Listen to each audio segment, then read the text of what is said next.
So, good morning, everyone. I welcome you all on behalf of BOA and MOS for this summer focus virtual symposium. Today is we are in Payman Hall oculoplasty session. So, our chairman for today is Dr. Nirmala Subramaniam, madam. Co-chairman is Dr. V.M. Sahasrabuddhe, sir. Convener Namaskar. is Dr. Adit Gupta. Co-convener is Dr. Mukesh Sharma and myself, moderator Dr. Praveen Patil. So, I think if everyone is here, shall we start the session? Yes, please, definitely. Okay, so our first topic for today is Dr. Adit Gupta is going to talk about the lateral canthus and minimal incision lateral canthoplasty. So I request Dr. Adit to start the session, please. Okay, is my screen visible now? Yeah, it's Okay, visible. okay. A very good morning to everyone, and I thank Team BOA and MOS for giving me this opportunity. As we all know, that the lateral canthus is basically formed by the fusion of two limbs, the upper and the lower limb of the lateral raphe, which then go and fuse onto the lateral Wittnall's tubercle. Now, the Wittnall's tubercle also receives contributions from the lateral horn of the levator muscle, the inferior capsulopalpebral fascia, and also the lateral check ligament from the lateral rectus. Now, all this is important because this provides mobility and movement to the lateral canthus, which we'll see later on. Now, an ideal lateral canthus basically is situated around 1.5 to 2 millimeters above the medial canthus. It has a sharp angle with gray line to gray line apposition, and there is absence of any length disparity with good tone to the lateral canthus. On the contrary, an aged lateral canthus looks sagging. It lies well below the medial commissure. In this photo, you can see that it's almost 1 to 2 millimeters below and lacks adequate tone, leading to laxity and sometimes epiphore. On the end on view, you can see the difference between the two females, where you can see that the picture on the right hand side shows that the lateral canthus and the whole face as such looks aged. Now, there are quick tests which we can do in the outpatient basis as well, which give us a gross idea about the lateral canthal tendon and the inferior eyelid laxity. Distraction test being one of the most commonly used, wherein you pull the eyelid down and see if the eyelid distracts more than 8 to 10 millimeters, it is said to be grossly lax, along with some component of lateral canthal laxity. But a more direct test would be to test the laxity of the lateral canthal tendon itself, wherein if you pull the lateral canthal tendon medially, you can see that the lateral canthus almost displaces right from the orbital rim, which is here, to almost here. Now, if it displaces beyond the lateral rhombus, it is said to be grossly lax. Similarly, a snapback test gives you a more about the top of the lower eyelid and the orbicular vessel, wherein you pull the eyelid outwards and let it recoil on its own. If it doesn't recoil back spontaneously without a blink, then it is said to be lax. I additionally do a fluorescein dye test, wherein I instill a drop of fluorescein dye into the conjunctival cul-de-sac and look for egress of fluorescein from the lateral canthus. If this happens as seen here, then certainly there is some issue of epiphora happening in this lady. Usually we get these patients very often in our OPD. One thing that we should not miss, especially nowadays with the predominance of allergic eye disease and also predominance of sleep apnea syndrome, is a floppy eyelid syndrome, because these patients need special management, and these patients can be a mimicker of chronic dry eye because of frequent rubbing of the eyelid and incongruous globe and eyelid laxity. Here you can see that this young patient has a fornix which can be seen in this picture, and on pulling of the upper eyelid, you can see that the lacrimal gland also is very often prolapsed in these patients. Now, when we talk about lateral canthal procedures, traditionally what we would often do is the open procedures, which is also the lateral tarsal strip, which has been the most robust procedures whenever we used to operate. Now, a traditional canthoplasty usually involved opening up the lateral canthus, separating the limbs, and then going ahead as seen here. Here we are doing a canthotomy along with inferior cantholysis. The periorbita is exposed, and then a tarsal strip is fashioned in the lower eyelid. Here you can see that the tarsal strip is well fashioned, and then it is the conjunctiva is denuded and then reattached. Now, although this is a very robust procedure, it can be avoided in cases where there is moderate laxity to mild laxity of the lateral canthus, but because it can lead to formation of eyelid webs if the skin is tightened too much, which then requires Z-plasty and web revision. Secondly, when we are shortening the inferior eyelid selectively, it can lead to imbrication of the eyelid, which can lead to ocular surface problems. Now, as we move from functional to cosmetic era, Do we actually need to separate the upper and the lower tendon, especially in cases of functional epiphora? And this is why closed procedures have been developed, which I'm going to basically be talking about. The third one, which is minimal incision canthoplasty. This is a short video just to demonstrate how this procedure is performed. Now, in minimal incision canthoplasty, you cannot do it for certainly gross laxity like this patient, where you would have to do a lateral tarsal strip. But it is more reserved for patients where you see these cases wherein because of chronic rubbing, the eyelid has become lax, and you get these patients coming into your OPD with frequent watering from the lateral canthus along with skin changes on the lower eyelid. So what happens in this procedure is that we make a small 5 millimeter, 4 to 5 millimeter incision well within the lateral edge of the eyelid crease. After the incision is made, you expose the periorbita of the lateral orbital rim. Once the periorbita is exposed, you need to look for the common canthal tendon. Now here you can see that I'm exposing the periorbita. The yellowish thing that you see is the periorbita. It is a glistening structure and my forceps is well within the orbital rim. So this is a good landmark to achieve. After this is done, with the help of a Stevens stenotomy scissor, you just make a small tunnel. So this tunnel is beneath the orbicularis, and now I'm approaching the canthal tendon. Now this is called as n-glove lysis because we are doing it through a tunnel, and the common canthal tendon is detached. Now I'm not separating the upper and the lower eyelid, or I'm not separating the canthal tendon, but I'm just detaching the common canthal tendon. And then the next step is making a raw surface for the inferior and the common canthal tendon as seen here. And after this, a loop of 4O Prolene suture is then passed well within the rim and then externalized, and a knot is tied, which will be shown in the subsequent video. So you make the same entry point for this loop of 4O Prolene suture, and then take a bite of the periorbita from within, come outside. Similarly, the second bite is passed in a similar manner through the same entry point, and then to pass it via the periorbita. Once this comes out, you can tighten it here, and you can see immediately that the lower eyelid is well tightened and comes into position. This case was performed for an anophthalmic socket where there was a laxity of the lower eyelid, and you can see that the tone is good. Now, the good thing about this procedure is that in cases of revision blepharoplasties or eyelid retractions, you can additionally perform a mid facelift by tightening the SOOF. So you expose the suborbicularis oculi fat pad, and then the same Prolene suture is used to tighten the SOOF and then hitch it up to the periorbita on the lateral orbital rim. Now, this provides an additional support to what we have already done and is indicated in only a select few cases. After that, the incision is closed, and this is how you can see, this is just a short visit, but you can see how the declivity of the lateral canthus improves, and you can see that the eyelid is well snug as compared to the superior picture. This is a case of revision blepharoplasty where a general plastic surgeon had performed and a web was found, which had to be revised, and then a lateral canthoplasty was performed. You can see that the shape of the eye is retrieved. And this is a cosmetic canthoplasty where a young female wanted a almond appearing eyes, and this is how it looks at 3 weeks. At 1 week, it looks overcorrected, but then it drops down. Similarly, this is again a cosmetic patient where a minimal incision ladder. We also published our data of long-term follow-up of this procedure, where you can see that it. Doctor, 1 minute more. Yeah, I am almost done.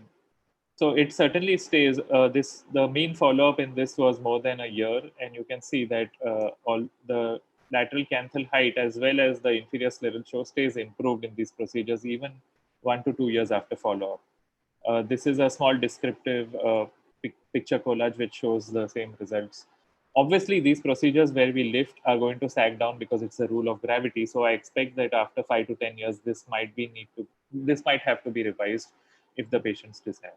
So to summarize, minimal incision canthoplasty is a good procedure which avoids the risk of webbing, scarring, misalignment, and lymphedema, which is more commonly seen in lateral tarsal strips. It is useful for mild to moderate lower eyelid laxities and early ectropion cases. It basically is not indicated for floppy eyelid syndromes and for gross laxities or facial palsies where you would require an open procedure. Thank you. Thank you, Dr. Adit, for this nice presentation. And now our next speaker is Dr. Mukesh Sharma. He is going to talk about senile entropion management pulse. So I request Dr. Mukesh Sharma to start, please.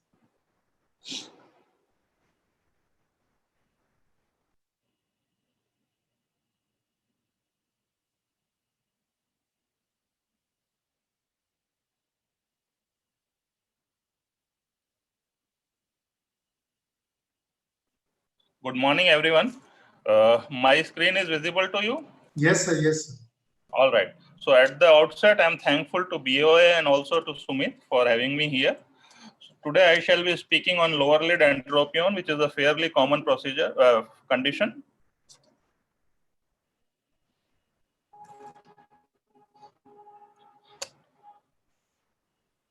We all should be aware about lower lid anatomy before entering in, and it is of paramount importance. We all know surface is the skin, then orbicularis, then we have got this septum as it is there in upper lid. It is not so well formed as it is formed in upper lid, but it is there. Behind septum there is fat, and then there is capsulopalpable fascia. So we all should be aware about these anatomical landmarks. Entropion and ectropion both are part of same disease process where we get horizontal lid laxity. If there is laxity of both posterior lamina as well as anterior lamina, then we get ectropion. But if there is laxity of posterior lamina, but anterior lamina tone is intact, then we get entropion. Fair amount of idea about lid laxity can be done by this pinch test. And sometime we have got overriding of pre-septal orbicularis over pretarsus. You can see here, this is overriding of orbicularis. Pre-septal orbicularis has overridden the pretarsus orbicularis, and this leads to the entropion. Now there are various treatment options. Transverse everting sutures, which is kind of temporary procedure.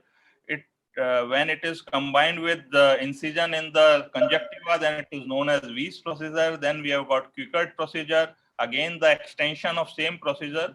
Here we do transverse shortening also. Then Wheeler's procedure, lateral tarsus strip, and Jones procedure. So we shall briefly discuss these procedures one by one. Transverse everting suture, generally it is a temporary procedure and it is combined with other procedures if your correction is not that much. Very simple thing. Here you pass sutures through conjunctiva around fornix, much below the tarsus plate, and you come out anteriorly close to the left line.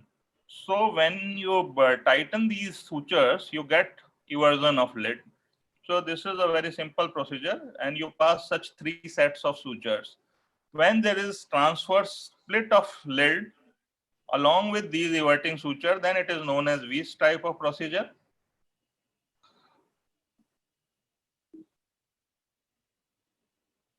And when along with this there is correction of horizontal lid shortening also, then it is known as Quickert procedure. Then there is a another procedure, Wheeler's procedure, where we do double breasting of orbicularis muscle, but it is not favored that much because it creates a bunching kind of appearance here. Then the Jones procedure, it's a very good procedure and it deals with the problem area. Basically, you strengthen the lower lid retractor, that is capsulopalpable fascia.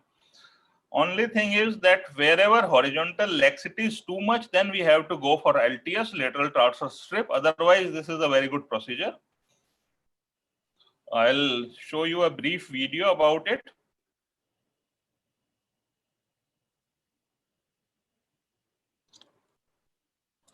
So this is the case of entropion. You can see overriding of tarsus plate. Then incision is made on skin. You can see orbicularis is shining through. Now I am cutting the orbicularis also. You can use your scissors also to further cut it.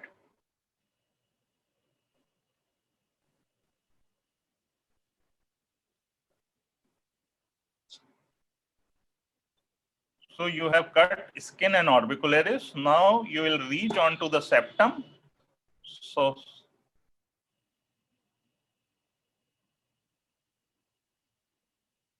This is the septum, which is not so well formed. So it is incised, and rudimentary fat which is there, it has prolapsed out. In some of the patients, you get significant fat. In other patients, you don't have that much of fat. So skin, orbicularis, septum, fat, and underneath is the capsulopalpable fascia. So you need to just plicate the capsulopalpable fascia.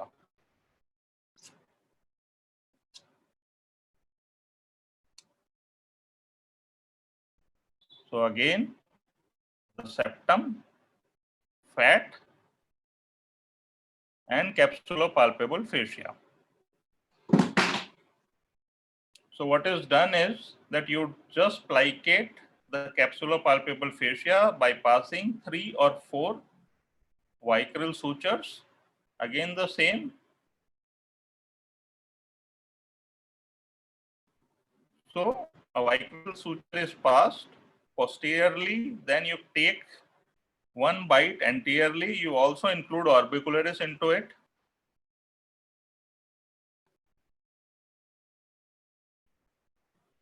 And come out. So you pass 3 sets of such sutures.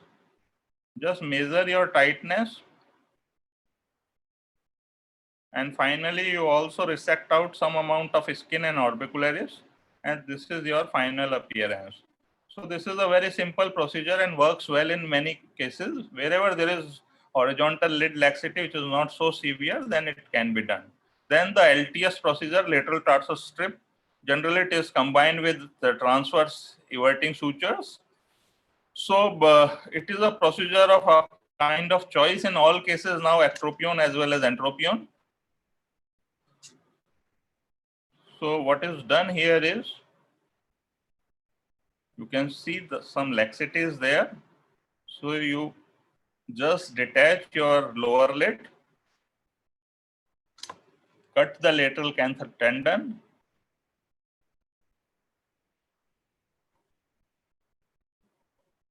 then incise the skin at lash line.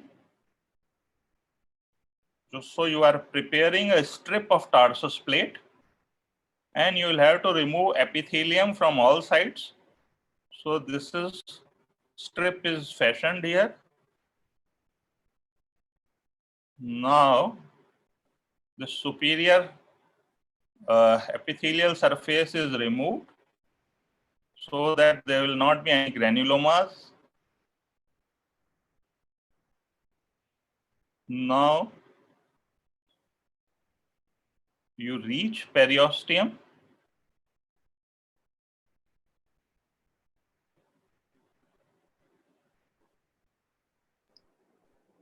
Doctor, 8 minutes more. All right. Doctor, time up, doctor. 1 minute more, no? I will be done in 30 seconds. So this is periosteum. Now you will be passing non-absorbable suture through tarsus.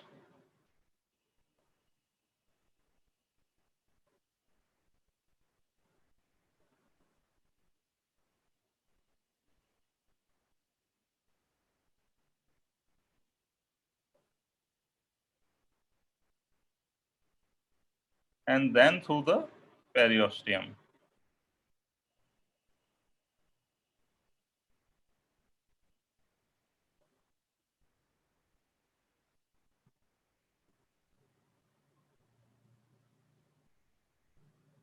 And then just tighten these sutures and you are done. So it is combined with everting sutures. So to conclude, each patients need to be assessed for type and severity of entropion. This should be entropion, I'm sorry for it. And a tailor-made approach crafted according to suitability should be done in every case. Thank you. Thank you for your patience here. Thank you, sir. Now, Dr. Saptagirish Rambhatla sir is going to talk about ectropion surgery, lessons learned over years. I request Dr. Saptagirish sir to start his presentation, please. Yeah, just a minute. Good morning, one and all. Am I audible? Yes, sir. Yes. Yes. Okay. At the outset, I would like to thank Dr. Sumit and the entire Bombay Ophthalmic Association for inviting me for this session. It's a wonderful, lineup, and topics are also very well selected. It's also a privilege to actually talk and speak in front of my teachers and all my colleagues. Thank you once again, BOA and Dr. Sumit. What Sumit wanted me to talk about was the lessons that I learned in the process of ectropion surgery. I'm not that very experienced, not that old either. I just share my experience, what I learned from times when I started my practice and what I'm doing now. So what is the etiopathogenesis? We all know that the classically described etiopathogenesis that we did throughout our MS days was that ectropion is caused because of a combination of factors which involves lid laxity, and there's loosening of the medial and lateral canthal tendons, and also there's a low lid retractor dehiscence. And based on these three factors, as Dr. Mukesh mentioned earlier, based on these three factors, the surgeries have all been devised. And the surgeries are basically, if it's a medial, pure medial, you can do a medial canthoplasty or a LASIK procedure. And if it's a global one, you can combine the medial conjunctivoplasty with a lateral tarsal strip or the classical Byron-Smith modification of the Kuhn-Zimnowski's procedure. Now, all these procedures have stood the test of time and they're still well practiced. But there's been a slight change in way things have been understood. I'll just show some pictures of my earlier patients where he's having a low lid ectropion, basically more present medially with large punctal ectropion. And he underwent a classical lateral tarsal strip with a medial conjunctivoplasty, and the success is fairly good. I mean, he's quite happy, and functionally it's very nice. These surgeries, of course, they work very well. As I said, they stood the test of time. But then came this major thing from Gutoff and Kotowitz in the Essentials of Ophthalmology, where they described the entire pathophysiology of how an entropion or an ectropion would occur. It's always a thing that entropion and ectropion actually share the same pathogenesis, but some patients will have ectropion and some will have entropion. So there are certain terms which we have to get used to. One is the intercanthal line, which is this red line which connects the medial canthus to the lateral canthus. And then in the medial part, there is a small angle which is created between the intercanthal line and the lid margin. And this is important to realize that this is an acute angle in all patients. And the intercanthal line is usually in line with the equatorial line. But in some patients who have a lower lateral canthus, as Dr. Adit showed in some of his cases, it is very important to recognize there that the intercanthal line in that case will be lower than the equatorial line. In such patients, if we do a lid tightening procedure, like a lateral tarsal strip, without raising it and compensating for the lateral lower position, patient will actually have more epiphora, and they may actually have it's something like a tight belt on a large belly. So that's what exactly happens. And then they describe that the medial ectropion is equivalent to the loss of this acute angle which develops, and that's why the patients actually have watering. And the role of orbicularis is very important, is that the vertical deviation of the orbicularis plays a large role in actually either having an entropion or patient having an ectropion. So whenever the lid turns inside because of the preseptal override onto the pretarsal, you'll have a entropion, and sometimes it may slip down, in which case you'll have an ectropion. So the simple effect of lid sutures is that in ectropion, you'll have an inverting effect. That's because these lower lid retractors are attached back to the lower part of the tarsal plate. At the same time, the orbicularis is also pulled superiorly. So that causes a inverting effect. Whereas in entropion, what you do is you actually transfer the force of the lower lid retractors anteriorly on towards the skin. And this preseptal override is actually pulled down, and that corrects the entropion. So basically, it's a very similar surgery, just a slight difference in where you're going to anchor your sutures, which is going to cause a major difference in the outcome. And also that the tarsus, the stability is also disturbed either in entropion or ectropion, whereas in normal you have a nice square-shaped pillar, whereas in an entropion you have a shape like this, and in ectropion the shape is different. So now this was a patient who presented with bilateral low-lid ectropion. So we advised for an ectropion surgery. And he said, I don't want a surgery right now. I don't have that much time. I'm looking for a shortcut sort of a thing. And he had some function which is coming up. So then we thought, why don't we try something called the inverting sutures rather than doing the everting sutures, which is done for entropion. We thought we'll do the inverting sutures. So this is a short video showing the inverting sutures for low-lid entropion. So basically, it is just very similar to the way an everting suture would be taken for entropion, but it's just a reverse way. So we start from the just below the tarsus, take a grab of the low-lid retractors and come out lower down onto the skin. So this has a nice inverting effect, and also we'll see that the entire the orbicularis actually moves upwards. So this was the patient I've done bilaterally for him, since he had a bilateral low-lid ectropion. I'll just forward this. Yes. So that was the effect on table. And this was how he looked the first day post-operative. So the lid seems to be nicely inverted out and inverted in, and he was fine. Then what happened after a week of suture removal, and then after about a month later, he again came back with lower lid ectropion again. So this time we thought we'll do something different. We plan to do a lower lid retractor reattachment, in which we'll be attaching the lower lid retractors onto the posterior border of the posterior inferior border of the tarsus.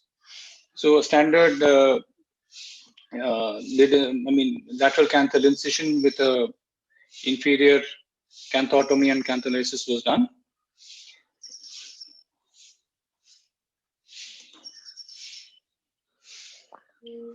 And then the incision is extended just below the tarsal plate, all along the inferior border of the tarsus. The conjunctiva along with the retractors is incised, right? And we stop just short of the punctum.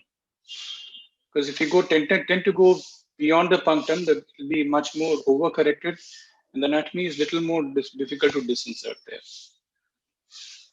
So as Dr. Mukesh mentioned, you get to see all the layers. That is the orbital septum. Once it's opened up, you'll be able to see the fat. And that's the lower lid retractors. We can just confirm that by asking the patient to look up and down. So the moment he looks up and down, you can feel the tug on the lower lid retractors, very much similar to what we see during ptosis surgery.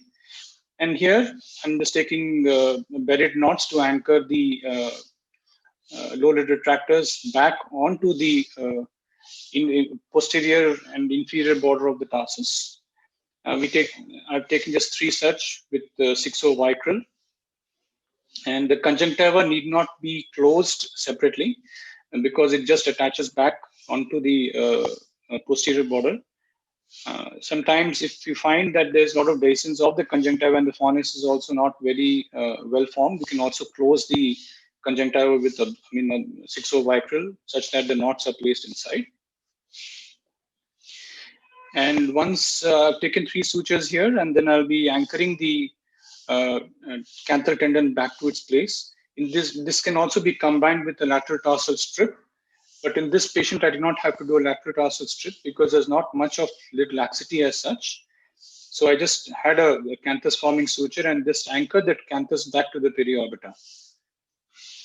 Now we could have done a lid crease incision for the lateral canthal tightening in this case also, but it was not required, since anyway the canthus had to be open and lower lid had to be disinserted. The lower lid lateral part had to be disinserted to approach the lower lid retractors. So I'm attaching it back to the periorbita, tightening the lateral canthal tendon. The way Dr. Adit described, that we can actually take it up anywhere that we want. We can either tighten it higher up also. But in this case, it was not required so. I'll just be forwarding it a little bit. But that's the amount of tightening that we can achieve.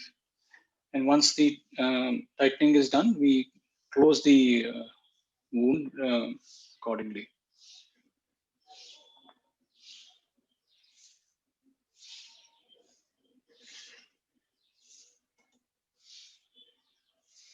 So on table, it will be much more tighter than what we require, because over time that will actually settle down. So this was the preoperative appearance after the lid sutures were taken, the inverting sutures, and this is how the outcome was after about a month after the surgery. Now, the advantage of this surgery is that we can do it at any age. This is actually a young child. He's about 13 years old, who came with a low lid ectropion of the left eye.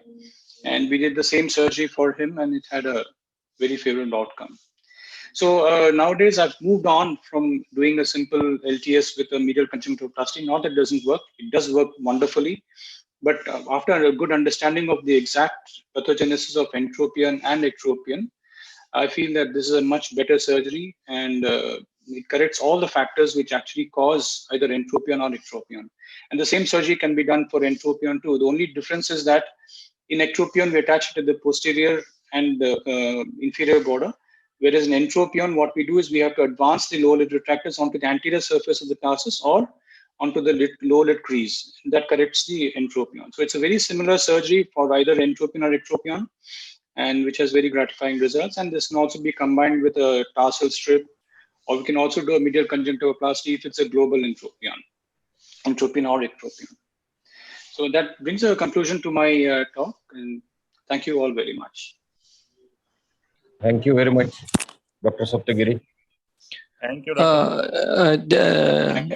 Thank you, sir. Just to interrupt here, I'm so sorry for the technical team. There are so many speakers of the next meeting who are in the waiting list, and I request technical team to please let them in the meeting and don't keep them in the waiting room. There will be hardly 8-10 people, but they will not be happy if we keep them waiting. So Sai sir and the technical team, please make me host so I can allow them inside, or you allow them inside, please. Praveen sir can go ahead with the session. Yeah, Sorry for the interruption. Thank you. Thank Our next talk is by Dr. Urmil Chawla, madam. She is going to talk about cicatricial ectropion. Excuse me, Dr. Praveen. I think we should have at least one question after every talk. We don't want to have it as a monologue. So I have a question here for Dr. Saptagiri. Dr. Hi, Dr. Saptagiri. Mukesh. Yeah, are you here?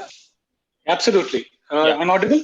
Yeah. So my question Yes. to you, or rather my comment here is that you have detached the lateral canthal tendon, and then you have not attached it superiorly. You have just reattached it when you were doing your aponeurotic surgery here. So my concern is either you do not detach the lateral canthal. You need not to detach lateral canthal when you are doing your surgery. You can make a little skin incision also if you require. But once you are detaching it, then you have to attach it high up, because with time it will not act as a natural lateral canthus. Once you are reattaching it, you have to attach little high up. You have to make some kind of lateral tarsus strip, because after 1 year, 2 year, or 3 year, it will fall back. So my comment only is either do not detach it. Once you are detaching it, then attach it little high up. So what is your take on it? I agree with you, Dr. Mukesh, that it can fall down, but usually my experience with attaching it the way I do it is that I use something like Ethibond, that is more of the non-absorbable long-acting sutures onto the lateral canthus. So I decide on preoperatively on the assessment whether the actually patient requires a much higher attachment or not. Because most of the times, if it's what has not fallen all these years, after my intervention is not going to fall down very much, is what my take is. For those patients actually who have a sagging, for whom it has actually fallen down, there may be a tendency for it to fall down, but a strong periosteal attachment, I have not had this experience where it's fallen down very much after beyond a month actually. So that's been my experience over the years. I'm sure it may be different, but the reason why I did not attach it too higher was he did not have very significant lid laxity as such. And I wanted to go through the lateral canthal area because it would give me much better exposure and also much better control. And the reason I do, of course, attach it much higher at times, but in this particular case, I did not attach it much higher. That was the only thing. So I modify it accordingly to the requirement, as on table. Correct.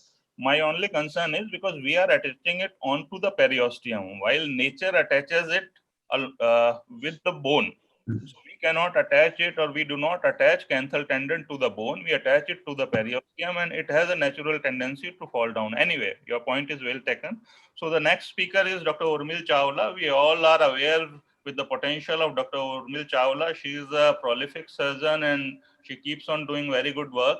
So we look forward to hear Dr. Urmil today on cicatricial ectropion. Dr. Urmil, please. Thank you, sir. Thank you so much for the kind words, sir. And I am audible, sir? Yeah, Am I sure. okay. Thank you. Thank you. At the outset, I would like to thank BOA and especially Dr. Sumit for inviting me for this talk.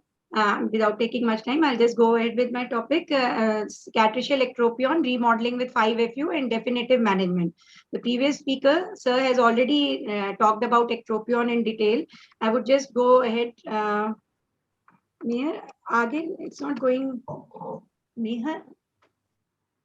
Just a second. Yes. So ectropion, as we all know, it's an eyelid malposition and characterized by rotation of lid margin outwards, resulting in its fall away from the globe. Out of all the ectropions, I'll be focusing on the cicatricial ectropion, and cicatricial ectropion is the result of scarring, as we all know. So a word about scarring: it is an area of fibrous tissue that replaces normal skin, and fibroblasts being the vital constituents of the scar. And it undergoes the stages of inflammation, proliferation, maturation with collagen fibers remodeled to improve the overall tensile strength of the scar.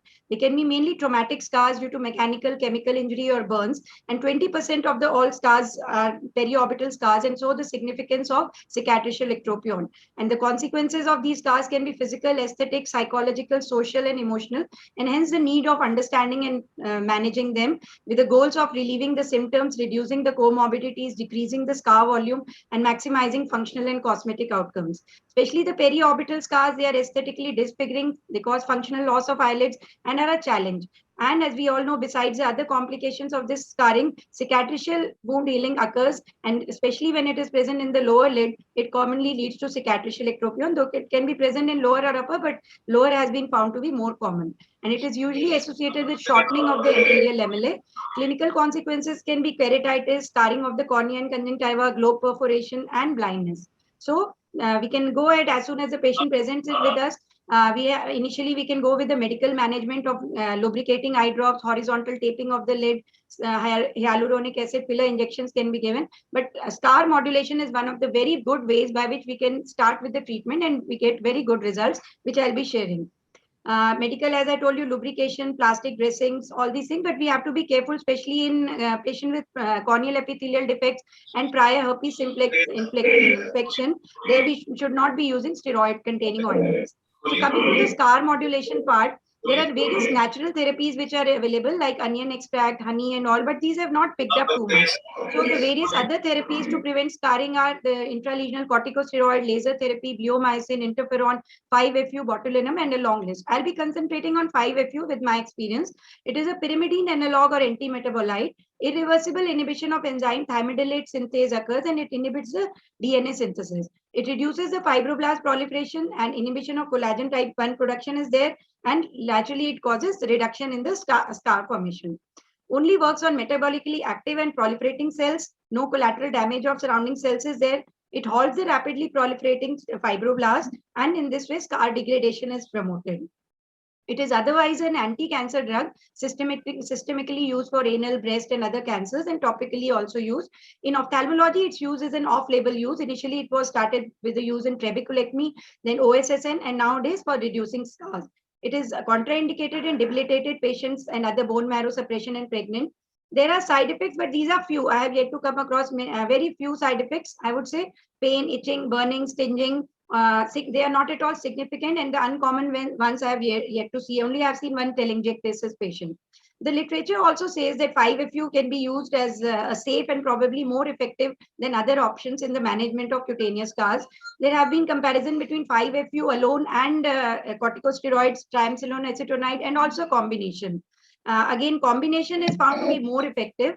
And so the literature is showing all the things. And however, if you use only corticosteroid, unpleasant side effects like telangiectasia, fat atrophy, rebound effects are seen. However, 5FU has no major side effects per se. The monotherapy of 5FU gives 45 to 78% excellent scar improvement. However, the combination gives us 96% of improvement, and it has been found to be better.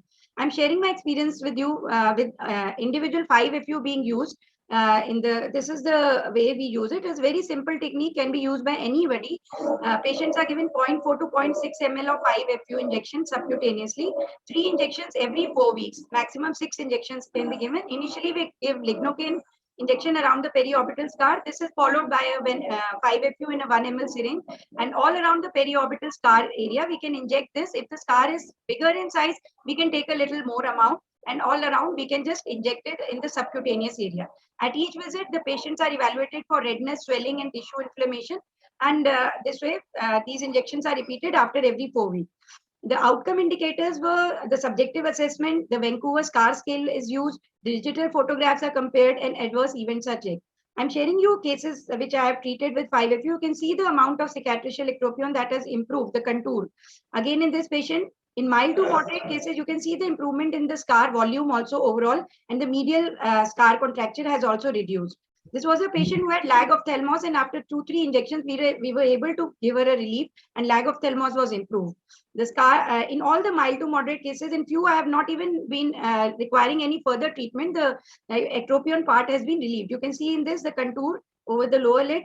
Another case which showed improvement, and this is another case in which improvement in lag of thalamus was there. These are few cases. In all of them, we could see improvement in the amount of cicatrix that was there. All the patients were satisfied, and this most important thing is that the scar becomes very soft and mobile, and the patient has great relief, I would say, because the tightness is less, and now the patient feels that wo khichawat nahi, that is not there. And only one patient developed telangiectasia, and none of the patients showed any reaction. This was the single patient who showed telangiectasia. So is there any role of 5FU before surgical correction of cicatricial ectropion, which is the definitive? I would say yes, it definitely helps. These are few cases of cicatricial ectropion which presented to us. They had mild pain, redness, visual acuity was normal, lower eyelid was involved, scarring was present, rest all was normal. We injected 5FU in them, and you can after the 5FU injections, we could see that the fibrotic band had softened, and there was a lot of relief. But obviously, 100% effect could not be given in severe cases of cicatricial ectropion. So we need to go ahead with the definitive management, and that definitive management in cicatricial ectropion is it requires the lengthening of the anterior lamella by a skin graft, and so a full thickness skin grafting is done. This is a short video of how the skin grafting is done. After applying the lid sutures, the marking is done over this fibrotic band scarred area, and an incision is given. The entire scarred area is removed. Even the fibrotic band involving the skin part, we just dissect it out. Once it is dissected, we have a coloboma, or you can say it is formed. We measure it at different sites, the central part, the site, and then similar markings are taken on the retroauricular area. The marking should be at least 1 to 2 millimeter more than what we require in the host point. And if the graft is small size, we can use the retroauricular area, or otherwise we can also use the supraclavicular area for taking the graft. So the skin graft is raised, and this graft is then prepared. Defatting is done so that it just contains the skin and the dermis and the epidermis. And after this, it is placed at the area of the defect. And we start with the suturing at the apex of the at one edge, and the 6-0 silk sutures are used for giving the suturing part. All sutures are applied all round. After the suturing, we also need to take care of the retroauricular part where we have taken the graft. So that is also undermined a bit. The margins are undermined, and suturing is completed over there. In the end, in the graft area, we definitely need to give some stab incisions to prevent the hematoma formation, and for the acceptance of the graft also. So this is a double bolster is applied in the end. So these are the few steps you have just seen. So post-operative, immediate, when we next day we open it, the double bolster is then removed. Initially, the graft takes a black color. In the first few days, it is like a black ishar, but slowly it takes over the color of the skin.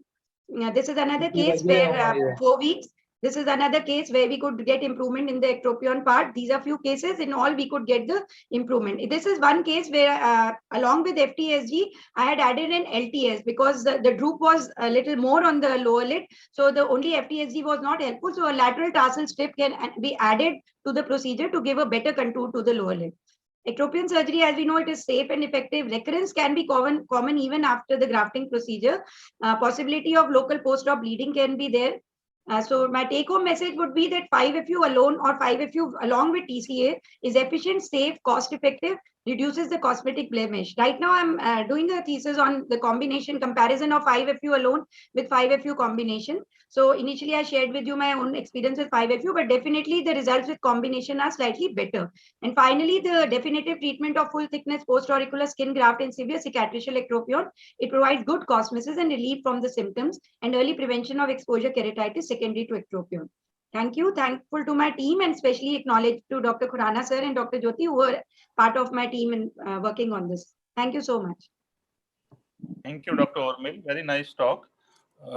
I have a question for you. Yes, sir. 5FU, we all know that it has become a kind of standard treatment now for scar tissues. Yes, sir. Only my question is that how much time you wait for doing surgery after 5FU injection? Sir, after the last injection, as I told you, sir, in few patients we need to give 3 or 4. I have given maximum 5 injections also. Although in my study we have kept 6 injections also, but after 5, I have found enough softening of the tissue and the fibrotic band really becomes supple. So after my last injection, after 2 or 3 weeks, minimum 2 weeks I have waited, but depending on the patient's personal opinion also, we take the patient for the surgery, definitive treatment, sir. All right. So generally, I think Dr. Urmil, I Yes, have. When you do the injection, before that, do you try to release the scar tissue with the help of needle? No, ma'am. Sometimes No. the space is quite tight. And if we do that maneuver, it might help in, releasing some scar tissue before you inject. Ma'am, I have not tried, but it's a very good suggestion. I might try in my next few cases because we just go through the needle to the scarred area and inject 5FU. I have not tried to meddle with the scar as such, but definitely your suggestion is well taken. I'll try in few cases and I'll let you know how it works. Thank you, ma'am. Okay, thank you. Thank you. And one more point is that do you also do tarsorrhaphy once you are doing skin graft? Because sir, I'm not doing tarsorrhaphy. In the first 2-3 days, I give a lid traction suture from the lower lid to the frost sutures going up, and I keep it tight for 1 or 2 days. As of now, I've never needed to do a tarsorrhaphy, but that can be an option if needed. But the traction suture serves the purpose for the first few days, sir. A good traction suture is serving the purpose. all right, actually graft it get crumpled down sometime if lid is not immobile, but all right, you are getting good results. That's Yes. fine. So our Thank you, next sir. speaker is Dr. Vidya Shankar, and he'll be speaking on very important topic, trichiasis management. Dr. Vidya Shankar, please. I'll just Madam stop has to sharing my stop. screen. Yeah, please. Yes, I've stopped. Thank you so much.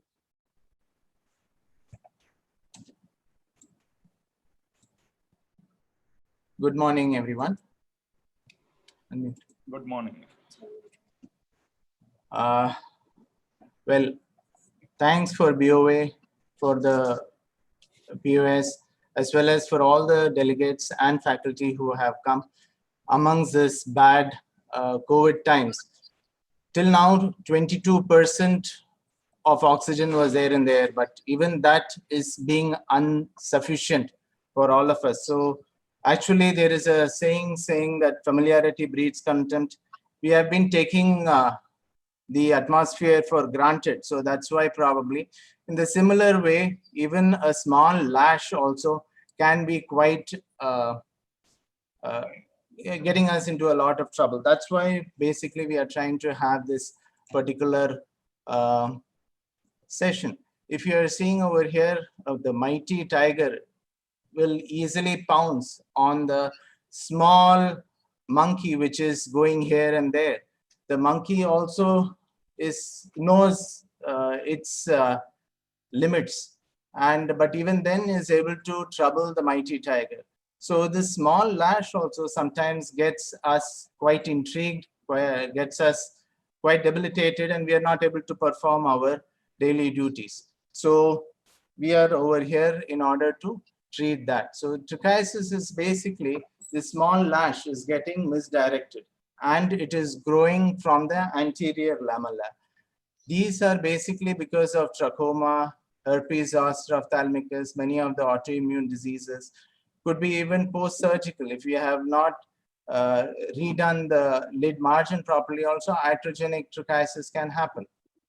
If during enucleation we have not been taking care of the conjunctiva, again there could be a misdirection of the lashes.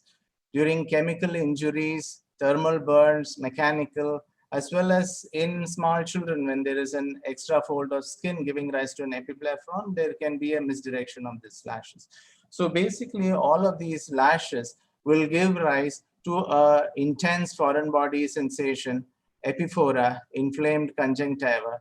This patient could complain of a lot of pain, and because of the punctate epithelial erosions, corneal ulcerations, and things like that. If this is not being treated early enough, then it can give rise to scarring, giving rise to corneal astigmatism, or it can give rise to opacification, probably NM opacification, which would give rise to a lot of dispersion of light.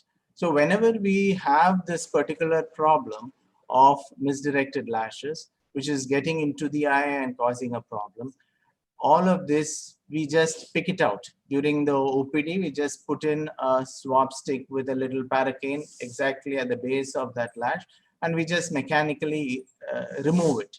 This will give rise to an immediate relief to the patient, but we all know the cycle of the lash is going to come back. After 7 days, this patient is going to start, and especially now after the lashes have been taken out, the lashes which comes back is even more pointy, and that's going to give rise to more of the problem. So in such cases, we do a procedure which is the electrolysis. It is basically for few isolated lashes.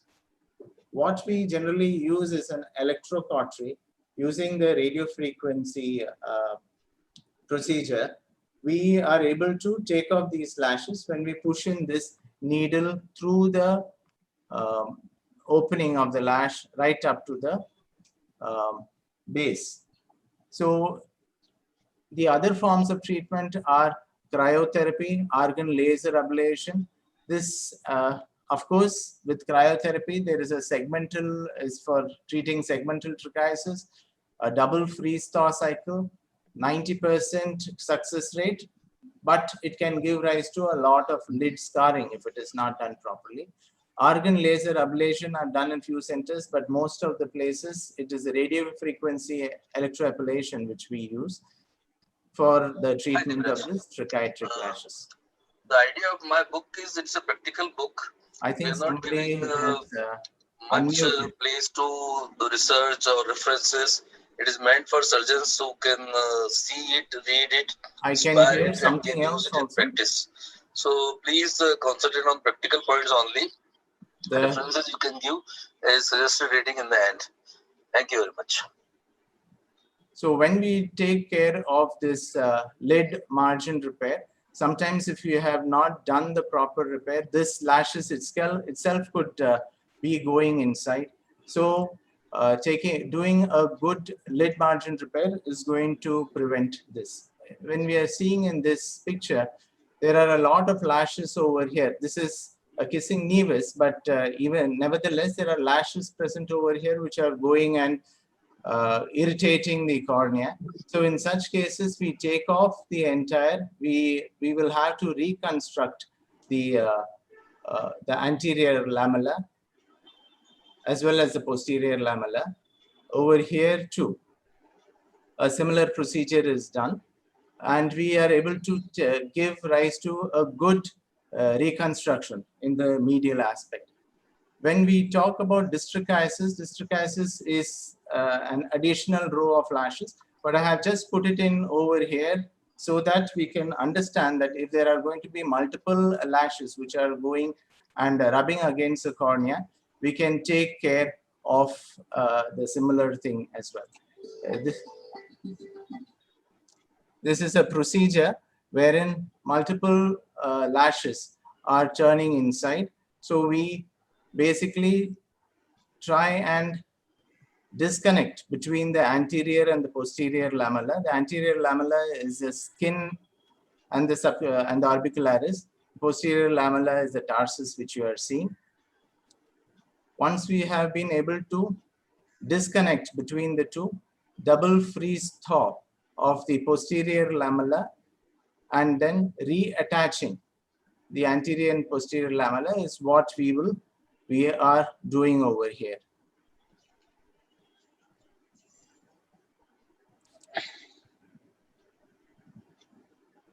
So we are able to give rise to the lid margin without the additional lashes or without the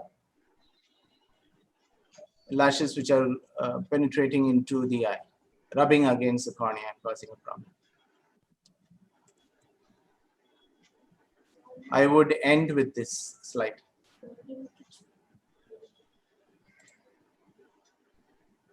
Dr. Mukesh, sir.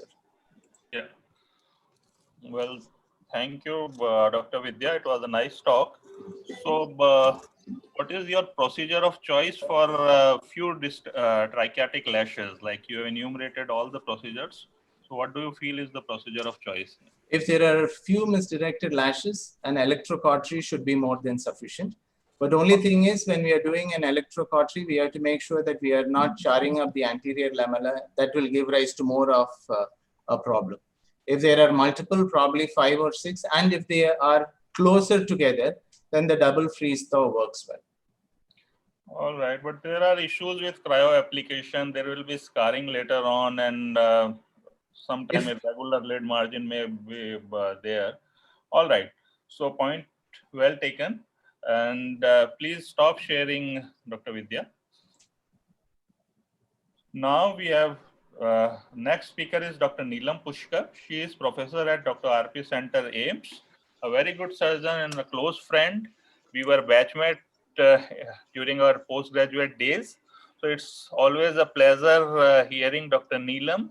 Dr. Neelam will be speaking on management of eyelid retraction. Dr. Neelam, please. Thank you, Dr. Mukesh.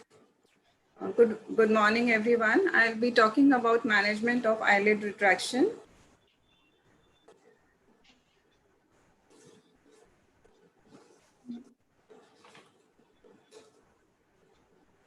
Just trying to share my slideshow.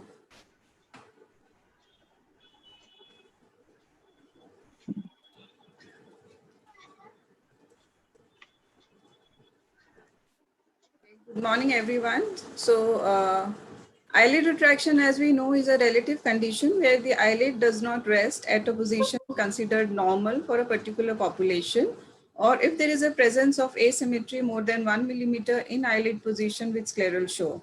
As you can see here, this is a typical patient with the thyromegaly, with the exophthalmos, and with the upper and lower lid eyelid retraction. This is another patient you can see here with congenital eyelid retraction.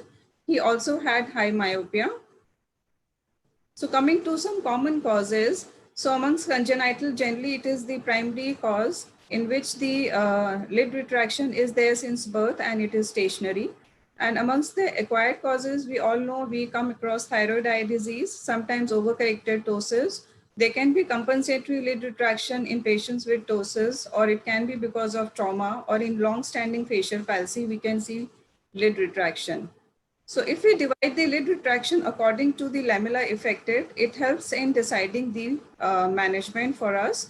So if we see here in the diagram, generally we talk about two lamellae, the anterior and the posterior.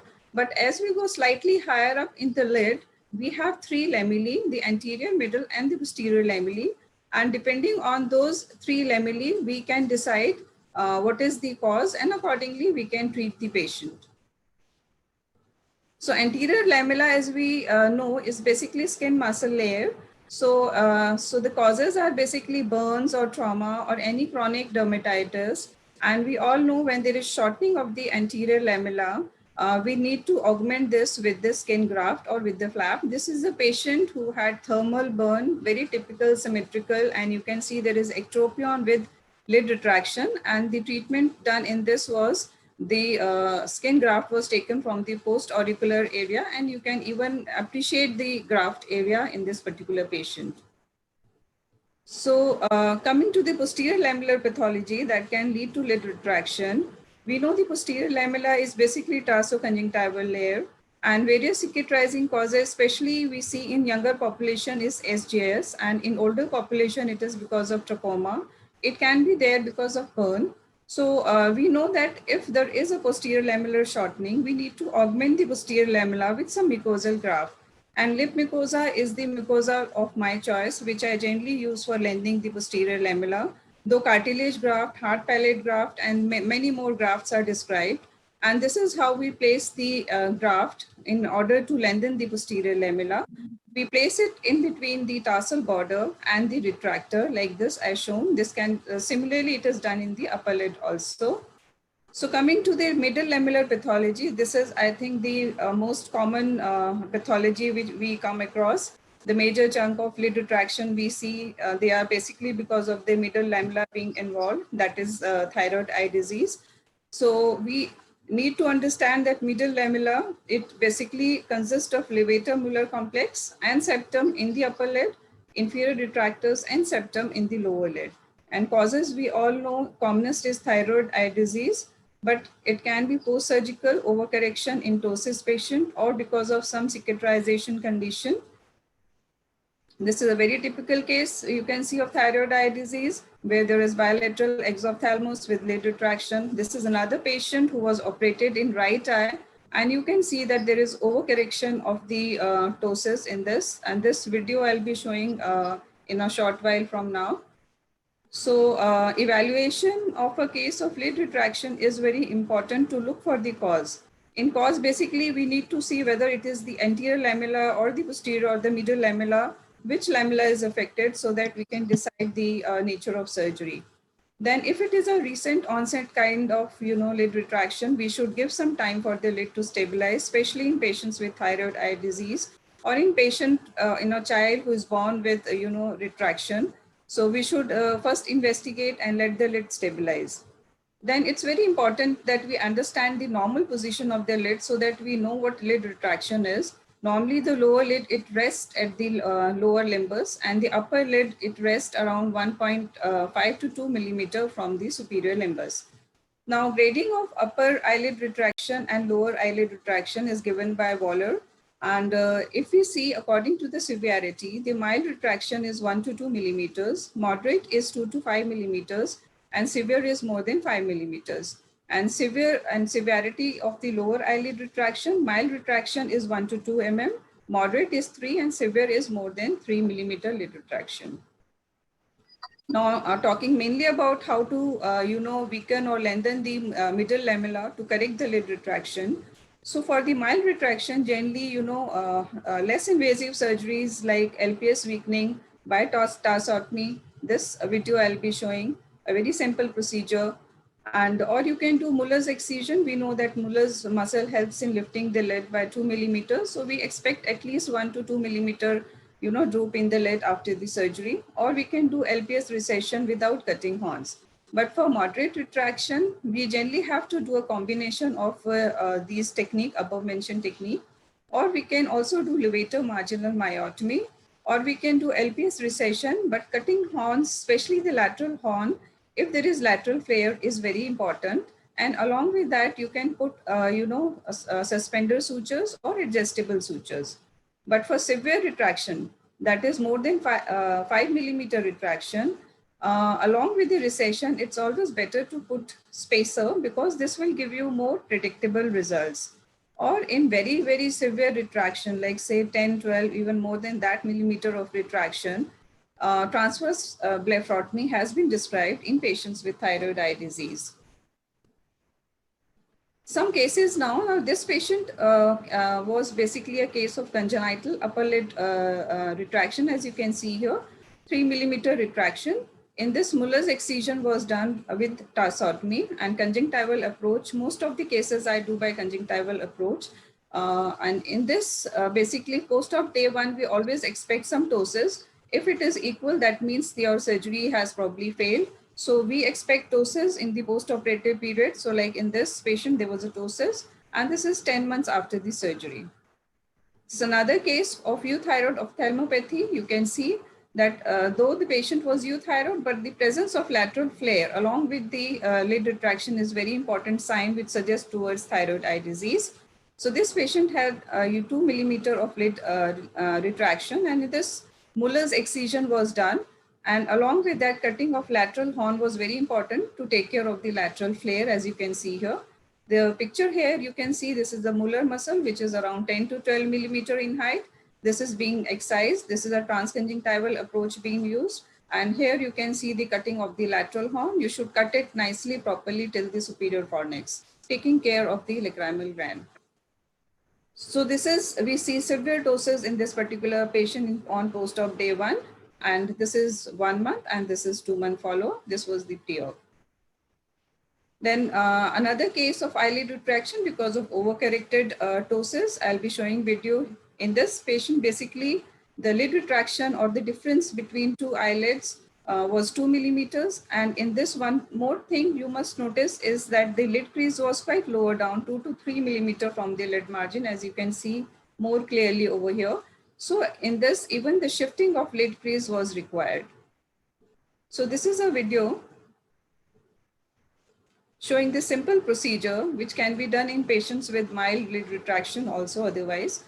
So after feeling these upper border of the tarsal plate, with the help of blade, you give almost 90% thickness cut in the tarsus, 1 to 2 millimeter from the border.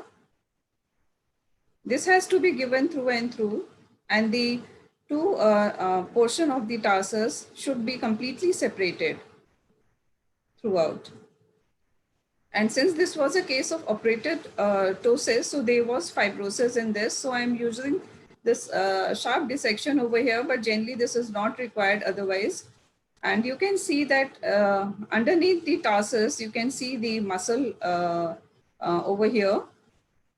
And so after doing that, in this patient, we wanted correction droop of 2 millimeters. So 4 millimeter gap was given between the two cut edges of the tarsus so that there is a droop. And now you can see the shifting of the lid crease from the 2 to 3 millimeter from the lid margin.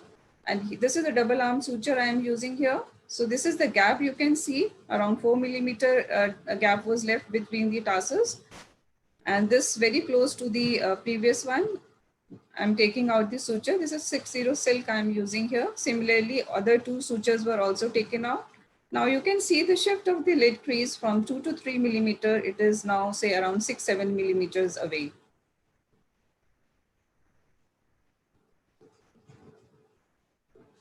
Here you can even use adjustable sutures if you want to.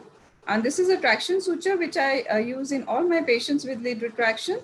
So nowadays I've stopped using peg, but here I'm using peg. So this I keep according to the position of the lid for around 2 to 3 weeks.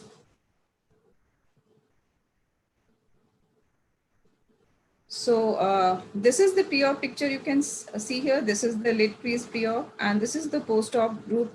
Slight overcorrection. You can see slight ptosis, which we expect on 3 weeks follow-up. Generally, I do the suture removal around 2 to 3 weeks from surgery.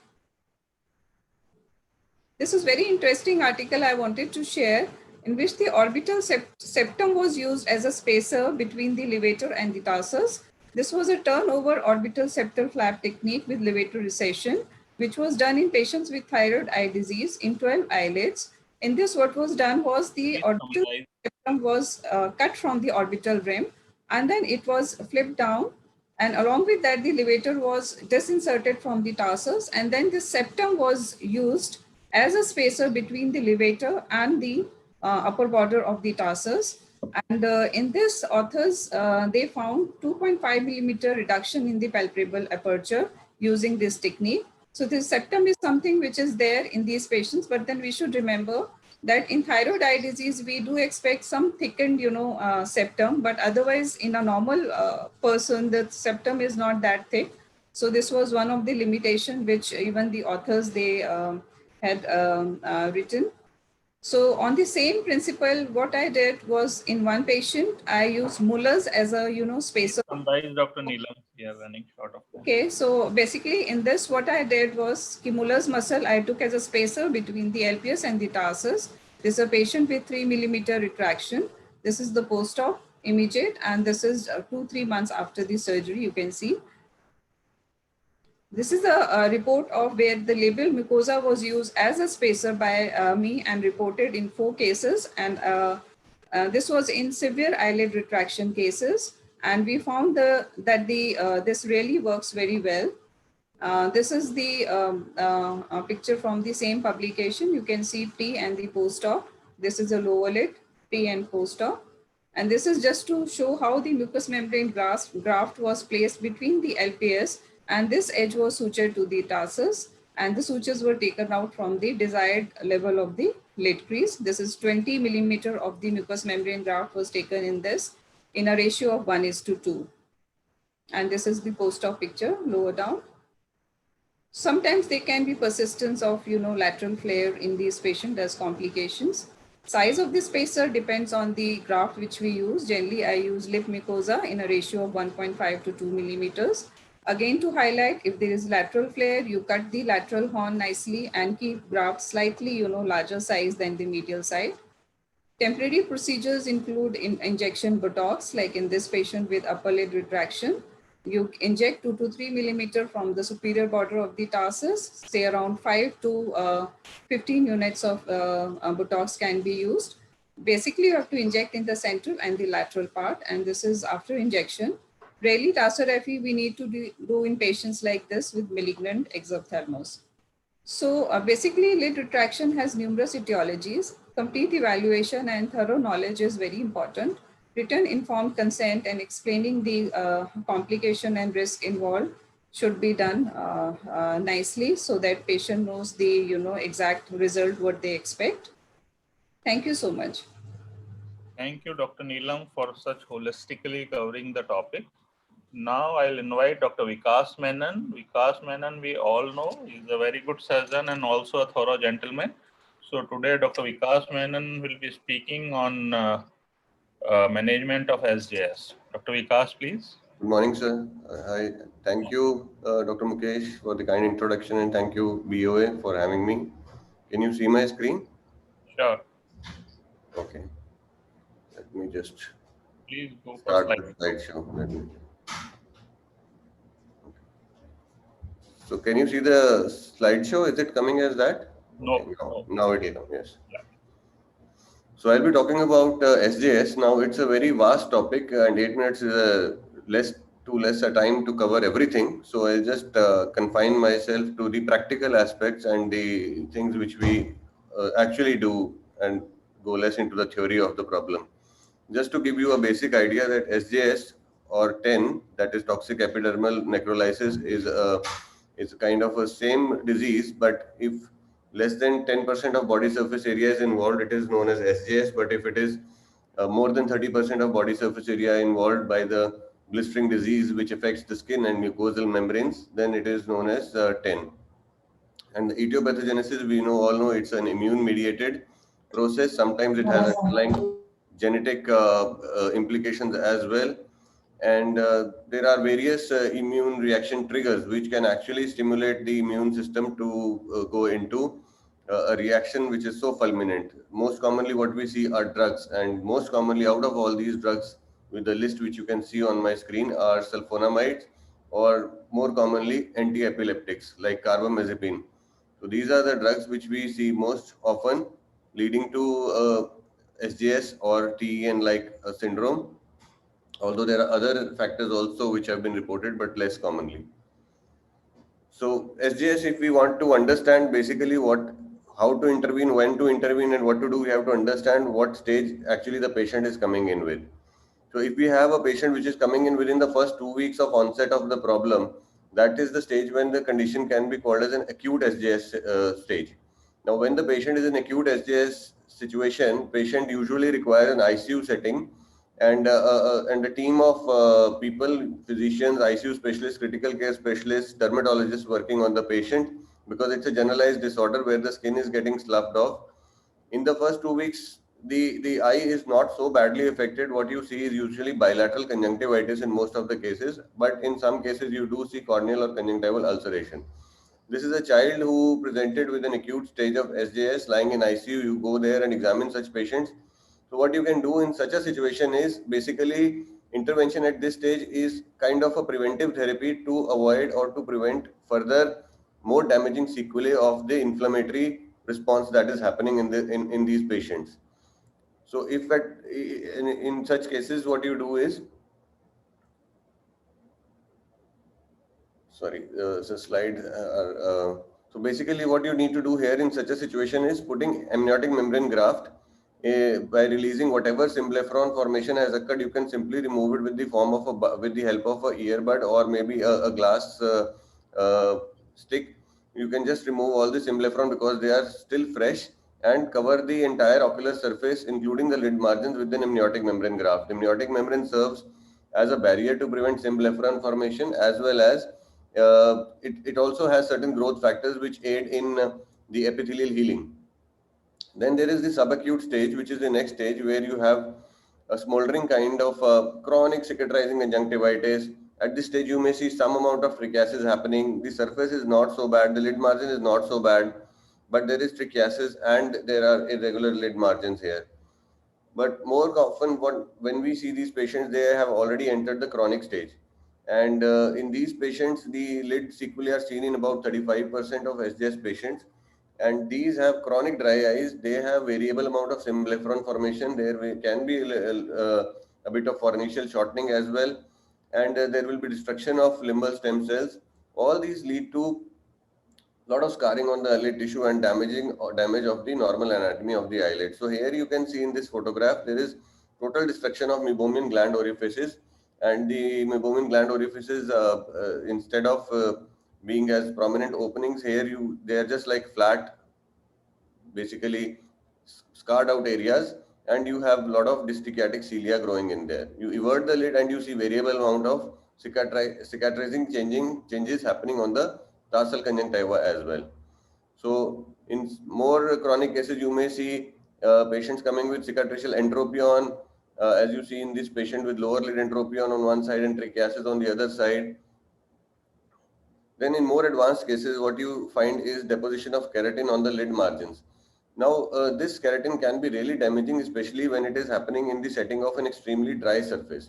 So on one side, you have a dry ocular surface. On the other side, you have keratin deposited on the lid margin, on the tarsal conjunctiva. And every time the patient blinks, you can imagine what kind of havoc this keratin runs over the ocular surface, which is already so dry. This leads to extreme degrees of photophobia. Patients are not able to open their eyes properly. Children are not able to continue with their education. This is so much disruption to the normal life that an individual can have. Now, in the acute stage, I've already mentioned the team support is required, and you do this AMG thing. So AMG has to be covered edge to edge.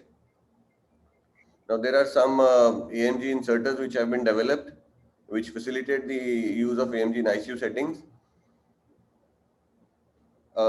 In the chronic stage, one option that you have short of surgery is a scleral contact lens, which kind of acts as a barrier between the roughened lid margins and the dry and already compromised ocular surface. The problem here is these scleral contact lenses are really expensive, and they require that the surface should not have much symblepharon there, and the fornices should be adequate to accommodate a big scleral contact lens, which may not always be the case in a situation like this. Now, so what we commonly do is a mucous membrane graft, which we've been doing now for the last couple of years and getting good results with it. This is a brief video to demonstrate the technique of mucous membrane graft. An incision is given after reverting the eyelid just along the gray line.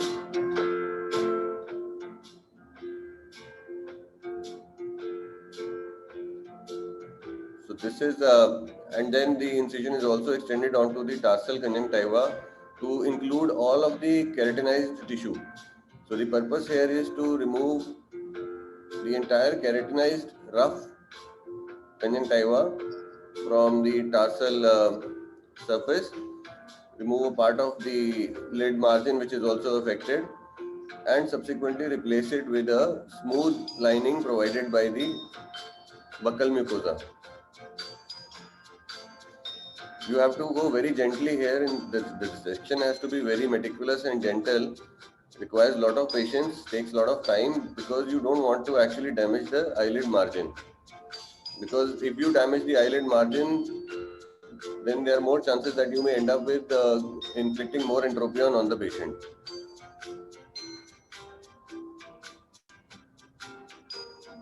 So with a little bit of patience, with a little bit of careful dissection under a microscope, one can actually remove this whole strip of keratinized conjunctiva and lid marginal tissue.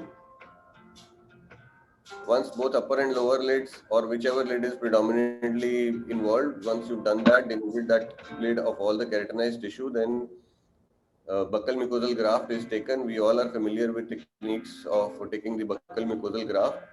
We've been doing it for contracted sockets for a long time now. And so this is the same technique, not anything new. Only thing that you require here is to make the graft very, very thin. And compared to a socket situation where you're using a buccal mucosal graft, this has to be really thin. Otherwise, the lid will look very bulky and cosmetically ugly.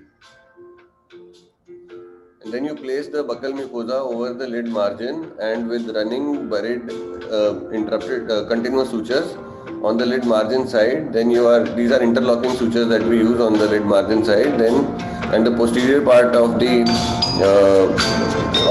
tissue is secured with the help of a glue. So then glue is used here so that there are no sutures on that side to rub against the cornea.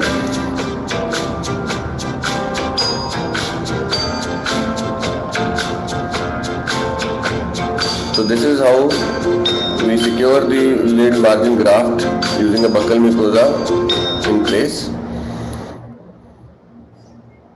So these are few examples where this surgery was performed. Now this patient has fornical shortening as well as lid margin keratinization. Patient was a young child having allergy to and developed Stevens-Johnson syndrome, forming anti-epileptic treatment. This is after a few years of follow-up.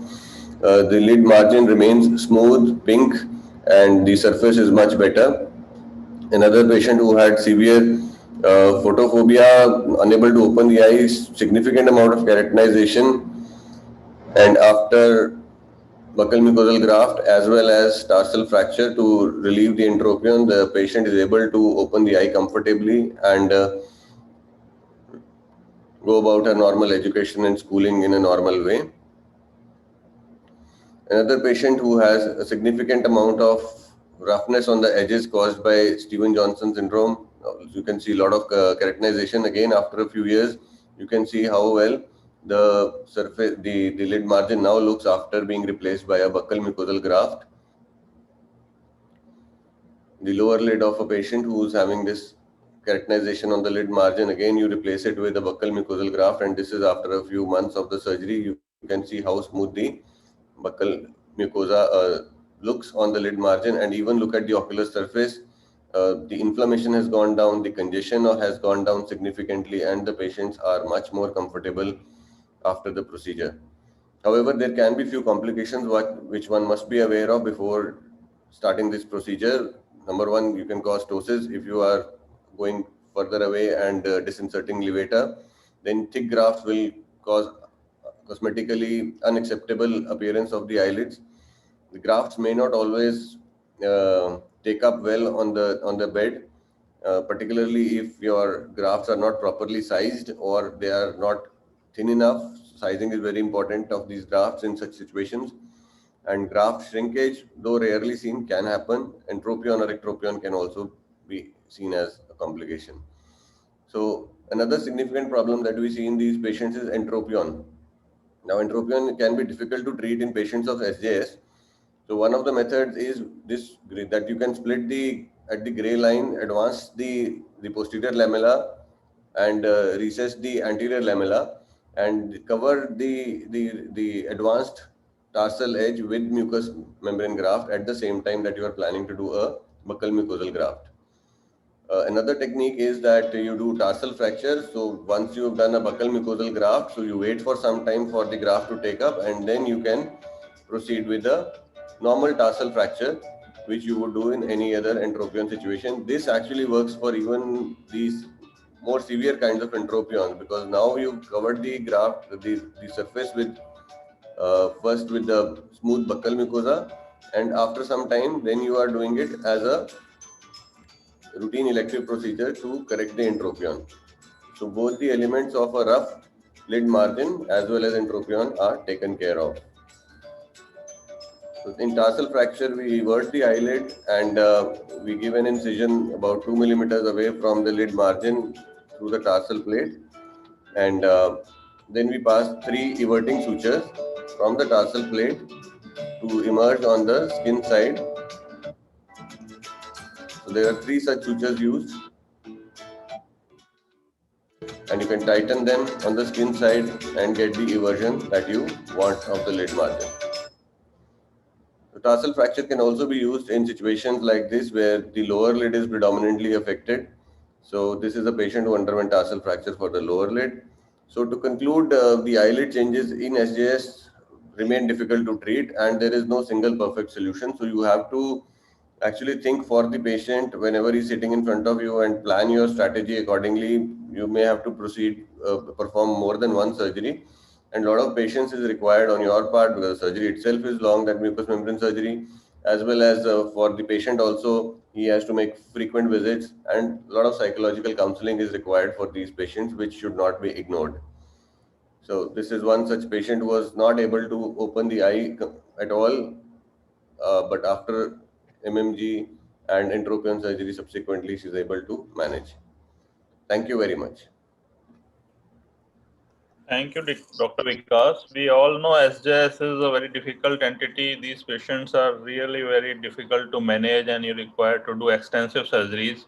All 4 lids are sometimes need to be operated. So really very difficult scenario. And I think you have very nicely elucidated everything. We have got 2 minutes for question and answer. If anyone want to ask something, they are welcome to do it.